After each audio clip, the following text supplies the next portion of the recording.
सत्य गुरुदेवाय नमः। देखिए, प्रेमी ने प्रश्न किया है कि अपनी परेशानी का समाधान कैसे करें। हर परेशानी में ही उसका समाधान होता है। जैसे बच्चों को जो प्रश्न दिए जाते हैं तो उसके पाठ में से ही होते हैं। जो बच्चे जो कंपटीशन में बैठते हैं तो वो उनकी बुक में ही वो बता देते हैं, टीचर ये पढ़ना वो पढ़ना, उसी में से होते हैं। ऐसे हमारी परेशानी का समाधान जो है उस परेशानी में ही छुपा। कैसे कि हम ये बात को जाने समझे कि ये परेशानी आई क्यों। जो भी परेशानी हमको आई है, जो हमको परेशान कर रही है, तो वो हमको क्यों आई है। हमारी कोई न कोई कमी रही होगी ना। या तो हमारे कोई ऐसे कर्म होंगे, या मेरी कोई ऐसी आदत होगी, या मेरा कोई स्वभाव पड़ा हुआ है, और नहीं तो पूर्व जन्म के हमारे कर्म के अनुसार ही कोई भी परेशानी आती है। भगवान ने गीता में बताया 13वें अध्याय में कि अपने दुख दोषों में, रोगों में, समस्याओं में अपने को देखना चाहिए, विचारना चाहिए कि संसार में जो हमको परेशानी आई है और दूसरे वाले को नहीं है, तो इसका मतलब क्या है कि परेशानी भगवान ने थोड़ी बनाई है। अगर हमें मिली है तो इसका कोई न कोई हम ही से जुड़ाव है, कनेक्शन है, कोई न कोई हमारा कर्म जरूर है। इसके कारण ही हमको ये परेशानी आई हुई है। तो जब तक हमारे अंदर सब सहज ज्ञान नहीं हो जाता, सरल ज्ञान हमारे अंदर नहीं आता है, तब तक हम समस्याओं में भिड़ रहते हैं। और जिस दिन हमारे अंदर ये ज्ञान हो जाता है कि सुरति शब्द जुड़ जाए, जब हमारे अंदर ज्ञान, एक बूंद ब्रह्म ज्ञान की मस्त करे दिन रैन, हर समस्या का समाधान हो जाता है जब इंसान को ज्ञान का विचार चला जाता है अंदर। जैसे गीता भगवान को बताया कि गीता भगवान ने 7 दिन तक लगातार ज्ञान सुना, लगातार ज्ञान सुना, और 7वें दिन कहने लगे हमें तो ज्ञान आ गया। दादा भगवान ने पूछा कि ज्ञान तुम्हें आ गया, इतनी जल्दी आ गया? कहा हाँ। जितना भी ज्ञान है सब किस लिए बताया जाता है? प्रेम करो। उन्होंने प्रेम करना शुरू कर दिया सभी से, तो उनको लगा कि सारा ज्ञान हमको आ गया। तब उनका नाम क्या पड़ा? प्रेम के अवतार गीता भगवान, क्योंकि उन्हें समझ में आ गया। और बताया भी शास्त्रों में कि 4 वेद 6 शास्त्र में बात लिखी है 2, और सुख दीने सुख होते, दुख दीने दुख होए। यही बात दी हुई है कि हमको, अगर हमने किसी को अगर दुख ना दिया होता तो ये दुख हमको नहीं मिलता। और आज भी अगर हम दुख पाकर दुखी होते रहेंगे, किसी और को उसका जिम्मेदार ठहराएंगे, किसी और को के लिए कहेंगे, तो फिर गुरु कहते हैं दुख हमारा कम थोड़ी होगा। ज्ञानी काटे हंस के, अज्ञानी काटे रोए। ये शरीर जो मिला है ये हमको दंड ही है। ये मनुष्य का जो शरीर मिला है, देह धरे का दंड सबही को हो। देह धरे का दंड माने क्या है? जिसका देह अभ्यास है, जिसके अंदर देह अभ्यास है, जिसके अंदर देह का अहंकार है, तो उसकी परेशानी कभी खत्म नहीं होगी। क्यों? वो तुम्हारे साथ में। हम सोचते हैं हमको समस्या हो गई है तो लाओ हम कहीं और चले जाएं। अरे वो समस्या लेकर ही तो तुम जाओगे, और समस्या को यहीं पर अपनी बदल डालो, अपनी परेशानी को यहीं बदल डालो अपने स्वभाव से, अपने विचार से। रोज गुरु हमको तरह तरह के विचार क्यों देता है? इसलिए तो देता है कि कैसी भी स्थिति परिस्थिति आए फिर भी हमको ये विचार करना चाहिए, फिर भी मैं फायदे में हूँ। ऐसे ऐसे संत हुए हैं इसी धरती पर, उनको पूरे शरीर में पट्टियां बंधी हुई समस्याएं थी, फिर भी कहते थे मुख छोड़ दो, क्योंकि हम भगवान का शुक्राना करेंगे। शुक्राना करेगा? वैद्य ने कहा, डॉक्टर ने कहा कि शुक्राना करेगा, इसमें क्या खुशी की बात है? कहा हाँ, अभी तो मैं मनुष्य के शरीर में हूँ। इसी बात का शुक्राना है कि कम से कम भगवान ने हमको मनुष्य के शरीर में अभी सांस दे रखी है। शुक्राना कर सकता हूँ। अगर मैं जानवर में या कीड़े मकोड़े पशु पक्षी में होता तो कैसे शुक्राना करता? क्या बुद्धि विवेक मेरे पास होता? तो इसीलिए जैसे ही गुरु का ज्ञान मिल जाता है, तो हम संत महात्मा भी यही बताते हैं, हमारा भी अनुभव यही कहता है कि गुरु का ज्ञान मिल जाना ही सारी समस्याओं का हल मिल जाना है। मैं तो हूँ अजर आत्मा, आत्म तत्व में कोई समस्या नहीं है। समस्या है तो देह में, और देह तुम हो नहीं। दे तुम हो नहीं तो समस्या का है कि किसी घर में तुम रोज बैठते जा करके हो, उस घर में लड़ाई होता, झगड़ा होता, 10 बातें कही जाती, सुनी जाती, तुमको भी सुना दिया जाता। बस वहां से चले आकर अपने घर में ही तो बैठना है, तुम्हारी सारी समस्याओं का हल हो जाएगा। लेकिन अगर तुम वहीं बैठे रहे तो समस्या कैसे हल होगी, तुमको भी सब बर्दाश्त करना पड़ेगा। ऐसे गुरु कहते तुम देह अभ्यास छोड़ दो तो सारी समस्याओं का हल तुमको मिलेगा। और फिर विचार कर विचार बीच सुख है। जो भी समस्या आई है, जो भी परेशानी आई है, ये पहले भी किसी को आ चुकी है, पहली बार तुम्हें साथ नहीं आई है। अरे डॉक्टर को वहां जाते हो तो देखते हो, पूछते हो, डॉक्टर तुरंत दवाई लिख के दे देता कि नहीं, कि देखो ये समस्या है, तुमको ये बुखार है, ये समस्या है, या जो बीमारी हो गई, तो क्या तुरंत जब डॉक्टर कहता तब फैक्ट्रियों में दवाई बनती है क्या? वो तुरंत लिख देता, तुम्हें तुरंत मिल जाती। माने वो पहले भी किसी को हो चुकी है। परेशानी घर परिवार में रख लो, तो घर परिवार में भी जो परेशानी हुई तो क्या किसी ने हल ही नहीं कर पाया। बड़े बड़े परिवार हैं, एक तरीके से सब रहते हैं और सब कहीं न कहीं से परेशानी का हल ही मिल जाता है। हम लोग अपने स्वभाव के कारण, अपने अहंकार के कारण उसी में घुला करते हैं, अपने विचारों को इतना प्रबल नहीं बनाते हैं कि देखो भगवान ने अगर परेशानी दी है तो वही काटेगा।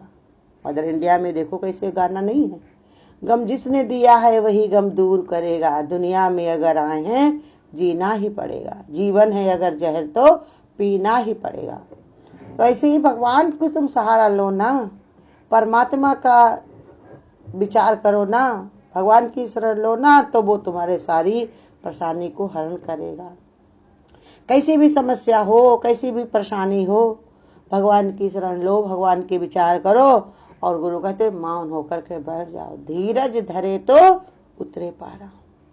उथल पुथल मत करो, उथल पुथल मचाओगे तो सावधानी हटी, दुर्घटना घटी, और भी काम तुम्हारा बिगड़ेगा।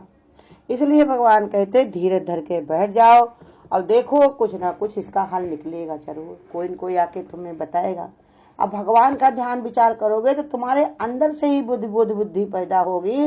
अब भगवान तुमको हर समस्या का हल देखते होगे। संसार में लोग पढ़े लिखे नहीं होते, कितने बड़े बड़े काम कर लेते हैं, संसार के भी अध्यात्म के भी। कैसे कैसे संत हुए हैं जिनको कोई पढ़ाई लिखाई संसार की नहीं थी, वह बैठे बैठे ही भगवान से बात कर लेते थे। वो स्वर्ग और वैकुंठ सब कुछ वो देख करके आ जाते थे। कैसे? क्योंकि वो सबसे बड़ी परेशानी क्या है, हमको बार बार जन्मना, बार बार मरना। इस परेशानी से वो छूटने के लिए उन्होंने युक्ति लगाई, तो उस परेशानी से भी वो छूट गए। अब ये तो बिल्कुल गुरु कहते कोई संसार की परेशानियां जो तुम्हें लग रही हैं कि हमारे बच्चे सही नहीं, वो कैसे होंगे, अरे वो अपना भाग्य प्रारब्ध लेकर के आए हैं, वो भगवान के हाथ में है। भगवान जिस दिन चाहेगा उनकी चाबी घुमा देगा, सब कुछ सही हो जाएगा। अब नहीं सही हो रहा तब भी भगवान ने कहा उसका विचार ना करो, क्योंकि अभी उनका कर्म जुड़ा हुआ है। कर्म से पहले भाग से ज्यादा किसी को कुछ मिल नहीं पाता है। कितना भी इंसान कुछ भी करे, गुरु कहते थे बहू आ जाए पेड़ में, तुम हाथ जोड़ के खड़े हो जाओ, व्रत रहने लग जाओ, उपासना करने लगो, और कह दो ये आम बन के अभी टपकने लगे, तो नहीं, वो समय आने पर ही, गर्मी आने के बाद ही वो आम बनेगा, तभी उसमें मिठास आएगी, तभी तुमको मिलेगा। ऐसे ही कोई भी समस्या आई हुई है उसका हल भगवान पहले ही बना चुका है। अभी हमको नहीं मिल रही तो मिलेगी जरूर, मिलती ही है। कोई न कोई हल हमारे लिए भगवान ने बना कर रखा है, हर परेशानी का हल है भगवान के पास। हमको भी नहीं मिला है तो हम ऐसे ही भौराए परेशान हुआ करते हैं। और या तो फिर मेरा कहीं न कहीं देह अहंकार है, देह अहंकार के कारण ही हम परेशान रहते हैं कि हमारे साथ ऐसा क्यों नहीं होता, उनके पास ऐसा है, उनके पास वैसा है, वहाँ पर ऐसा, वहाँ पर ऐसा। ये हमारा देह अभ्यास ही हमको चैन लेने नहीं देता। और ये चैन लेने देना नहीं और परेशानियों को बढ़ा देना। कितने लोग देखो परेशान होते तो कितनी बीमारियां आ जाती हैं। तो बीमारी जब आ जाती तो समस्या कम होती कि बढ़ती है, बताओ। इसलिए बताया कि ज्यादा विचार उसमें ना करो, विचार करो तो इसका करो कि भगवान ने बताया कितनी भी परेशानी हो, लेकिन यही समझो कि हमको भगवान ने कितना कम करके दिया। दुनिया में कितना गम है, मेरा गम कितना कम है। लोगों का गम देखा तो मैं अपना गम भूल गया। इस संसार में इतना गम भरा हुआ है, कोई किसी के लिए दुखी, कोई किसी के लिए दुखी, कोई किसी के लिए दुखी। अगर हम लोगों के पास कोई एक गुरु कहते थे 99 सुख है तुम्हारे पास में, अब ये कोई समस्या भी है तो क्यों भगवान ने दी, जिससे हम भगवान को याद करें, उसका शुक्राना करें, उसका ध्यान करें, भजन करें, हम उसको अपने नियर नियर देखें, इसलिए भगवान ने दिया। लेकिन तुम उसी को ही बेकार समझ लेते हो। ऐसे हमारी बुद्धि, जैसे बताया एक बार क्या हुआ, अर्जुन जो है भगवान के साथ में जा रहे थे। अब बार बार उनके मन में उथल पुथल मच रही थी कि भगवान से लाओ हम पूछ ले कि भगवान के प्रिय भक्त कौन है, भगवान का प्रिय भक्त कौन है। बार बार पूछ रहे थे, बार बार पूछ रहे थे, लेकिन पूछ नहीं पा रहे, कैसे पूछे कैसे पूछे। लेकिन घूम घुमा के एक बार पूछ ही लिया भगवान से, भगवान तुम्हारा प्रिय भक्त कौन है, सबसे प्यारा भक्त कौन है। भगवान ने कहा हमारे भक्त से मिलना, वो सोचते थे हम ही को बताएंगे हमारे समान कौन है। हर एक इंसान को यही विचार होता है कि हमारे बराबर कौन है। लेकिन गुरु कहते एक से बढ़कर एक लोग दुनिया में पड़े हैं। ज्ञान में देख लो, भक्ति में देख लो, शक्ति में देख लो, विचार में देख लो, कोई भी चीज में देख लो, संसार भगवान ने भर के रखा कि हमको अहंकार ना हो जाए इसलिए। और गुरु कहते इतनी दीनता भी नहीं लाओ, तुमको एक से एक दीनहीन भी दिखा देंगे। अब वो भी जिए जा रहे हैं, भगवान का शुक्राना किए जा रहे हैं और अपने कार्य में लगे हुए, कर्तव्य को अपने कर रहे हैं। तो वो हमको सिखाते हैं ना कि हम क्यों परेशान हो जाए। वो देखो उनको कोई समस्या नहीं, ना घर है उनके पास में, ना कुछ खाने को उनके पास में है, फिर भी वो अपना बढ़िया चलते फिरते जा रहे, जैसे तैसे अपना गुजारा करते चले जा रहे, बता रहे।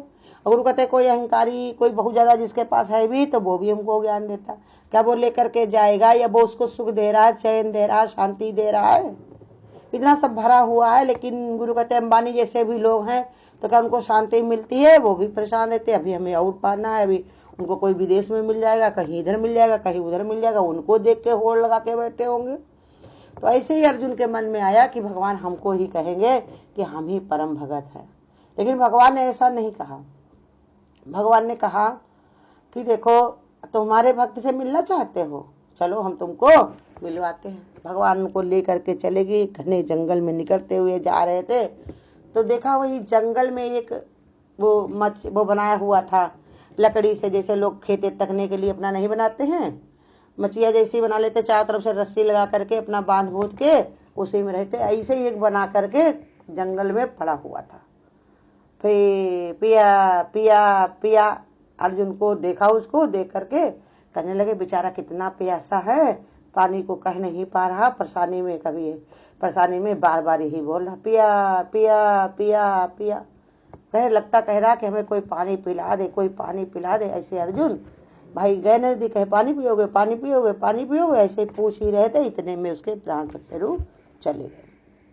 अब अर्जुन ने कहा हाय बेचारा यहाँ पर पड़ा है, इसका क्रियाक्रम भी कौन करेगा, इसका कुछ आगे पीछे कोई है ही नहीं, न चीज है न वस्तु है, इसे पड़ा हुआ है, क्या करे इसको। अगर हम इसका हम दाह संस्कार करें तो लकड़ी चाहिए होंगी, लकड़ी चलो जंगल में मिल जाएंगी, घी चाहिए होगा, सामग्रियां चाहिए होंगी, कैसे करेंगे इसका। इतने में विचार कर रहे थे, इधर उधर ढूंढ ढांड रहे थे, देखा एक शेर आया और उसको जल्दी जल्दी से खा गया। और जरा सा उसका बचा हुआ था, उसको देख करके हाय हाय करते हुए इधर नजदीक आए दौड़ते हुए, तब तक शेर खा के चला गया। अब इनको बहुत गुस्सा आई अर्जुन को, भगवान के पास आकर के कहने लगे कि भगवान तुम कह रहे थे ये मेरा बहुत बड़ा भक्त है और तुमने इसकी कैसी दुर्दशा कर दी। ऐसा नहीं करना चाहिए था भगवान, ऐसा अगर करोगे तो संसार तुम्हारी कैसे आराधना करेगा, कैसे तुम्हारा भक्ति करेगा, तुम्हारा कैसे ध्यान विचार करेगा। भगवान ने कहा तुमको परेशानी लग रही है मेरे काम में, लेकिन उसको कोई परेशानी नहीं। कहा है उसको कैसे नहीं परेशानी है, बेचारा शेर खा गया, कितना चिल्ला रहा था, प्यासा ही मर गया, पानी तक नहीं पी पाया। कहा अच्छा तो मुझसे हम तुमको मिलवा दे रहे हैं, तब तुम्हें पता चलेगा। उसको भगवान ने उसके जीव को खींचा, वहीं पर उसको अर्जुन से मिलवा दिया। अर्जुन ने कहा हाय हाय तुमको बड़ा हमें दया आ गई, बड़ी करुणा लगी, तुम तो भगवान के परम भक्त थे, लेकिन तुम्हारी कितनी दुर्दशा हुई, भगवान ने तुम्हारे साथ में बहुत बुरा किया, हमें बड़ा क्रोध है। उसने कहा नहीं नहीं मेरे भगवान को कुछ भी मत कहना, बिल्कुल कुछ ना कहना। कहा क्यों। कहा और क्या, मैं पानी नहीं मांग रहा था, मैं कहता पिया पिया पिया, मैंने ज्ञान को बहुत पिया है, भगवान के रूप लावणी को खूब पिया है, मैंने भगवान की महिमा को खूब पिया है, इसलिए मैं कहता पिया पिया पिया। कहा हाय रे तुम ऐसे कह रहे थे, हमें तो समझ में नहीं आया, आप फिर बताओ तुम्हारे शेर, हम तो सब तुम्हारा इंतजाम करने लगे थे दाह संस्कार का, इतने में शेर तुमको खा गया। कहा वो भी हमारी मर्जी थी। तुम्हारी क्या मर्जी थी? हमारी मर्जी थी कि अगर हमारा शरीर यहीं पर छूट गया तो जला के राख कर दिया जाएगा, कुछ ना कुछ काम आएगा नहीं, बेकार ही, कोई जला देता, कोई गड़ देता, कहीं कुछ करता, इसे कोई जानवर खा ले, कम से कम उसकी क्षुधा शांत हो जाए। वो शेर हमको खा गया तो मुझे परम सुख मिला, परम आनंद मिला कि शरीर को छोड़ने के बाद में हमारा शरीर किसी न किसी के काम आ गया। तब अर्जुन ने कान खोले, कहने लगे सच में भगवान हम इतने बड़े भगत नहीं है कि इतनी परेशानी होने पर भी तुम्हारा ही गुणगान करें। तो इसलिए समस्याएं कुछ भी नहीं होती हैं, भगवान के भक्त को कुछ भी समस्या नहीं है। कैसी भी स्थिति परिस्थिति आ जाए, भगवान का भक्त शुक्राने में रहता है, भगवान की भक्ति में रहता। संसार में देखोगे तो बहुत लोगों से तुम बहुत अच्छे होगे, बहुत श्रेष्ठ होगे, क्योंकि तुमको गुरु का ज्ञान मिला है, गुरु का विचार मिला है, शांति मिली है। जो तुमको चैन मिला है वो संसार में जल्दी किसी को मिलता नहीं। हम सब लोग बहुत भाग्यवान हैं जिनकी भगवान ने अपनी किस्मत सोने के कलम से लिखी हुई है।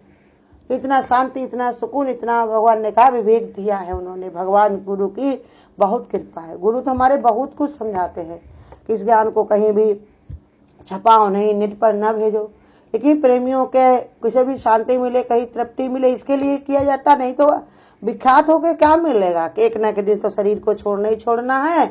अब उसके बाद अगर इसका कोई गुणगान करे, इसकी कोई महिमा गाए तो क्या हम सुनने आएंगे? हम तो अपनी ज्योति में ज्योति समा जाएगी, परमात्मा से मिल करके एक हो जाएगा। ये शरीर का कोई गाली दे बाद में या कोई बड़ाई करे, हम क्या कोई सुनने आता है? और शरीर में हमारा कोई संबंध थोड़ी है, जमीन से तो कुछ भी लेना देना नहीं है। तुम्हारी साड़ी की कोई प्रशंसा करे या बुराई करे, तुमको उस साड़ी को क्या फर्क पड़ता? ऐसे ही भगवान ने कहा शरीर को नहीं फर्क पड़ता क्योंकि वो जड़ है, और तुमको फर्क नहीं पड़ता क्योंकि तुम उससे न्यारे हो। ऐसे इसकी भावना ना रख करके कर्तव्य को करते रहना चाहिए। बस हम यही गुरु का ज्ञान है, यही गुरु की समझ है, जैसी स्थिति परिस्थिति है वैसे ही कर लेना चाहिए। परेशानी कुछ नहीं है, कैसी भी परेशानी हो सब जाने वाली है। जब कोई, भगवान ने कहा जो भी है यहाँ पर किसी का ठिकाना नहीं है, कुछ भी ठहरने वाला नहीं है। जो घड़ी आज तुमको बहुत परेशान कर रही वो शाम तक धीमी पड़ जाएगी, कल तक और धीमी पड़ जाएगी। लोग देखिए मिट्टी रखते हैं, कितना तड़पते, कितना चिल्लाते, जैसे सुनते चला गया, लेकिन धीरे धीरे सब शांति हो जाती, क्योंकि सबको शांत करने वाला भगवान है। और सबको समझ है इस बात की कि हम कितना परेशान होके कर भी क्या लेंगे। जो भी हो रहा सब हमारे कर्म के अनुसार, जो भी हो रहा सब भगवान की इच्छा के अनुसार। भगवान की इच्छा कैसे है? ज्ञान से जब आ जाओ, हमारी ही चाहत के सब फूल खिले हैं। जो जो हमने चाहा वही सब मिला। तो अगर परेशानी भी लगती है तो आज से अपनी बुद्धि ऐसे बनाओ ना कि हमको कोई परेशानी नहीं, भगवान के मिल जाने से हमको कोई परेशानी नहीं, सारी समस्याओं का हल हो गया, गुरु का ज्ञान मिल गया। गुरु का ज्ञान मिल गया, अब तो मुस्कुराइए, अब तो हंसो खुश हो जाओ अंदर से कि हम बड़े भाग्यवान हैं, गुरु का लाख लाख शुक्राना है, गुरु ने हमको अपना बनाया है। हरिओम। अगर आपको आज की वीडियो अच्छी लगी हो तो वीडियो को लाइक और शेयर करना ना भूलें। आगे की वीडियोस देखने के लिए चैनल को सब्सक्राइब करें और नोटिफिकेशन बेल को ऑन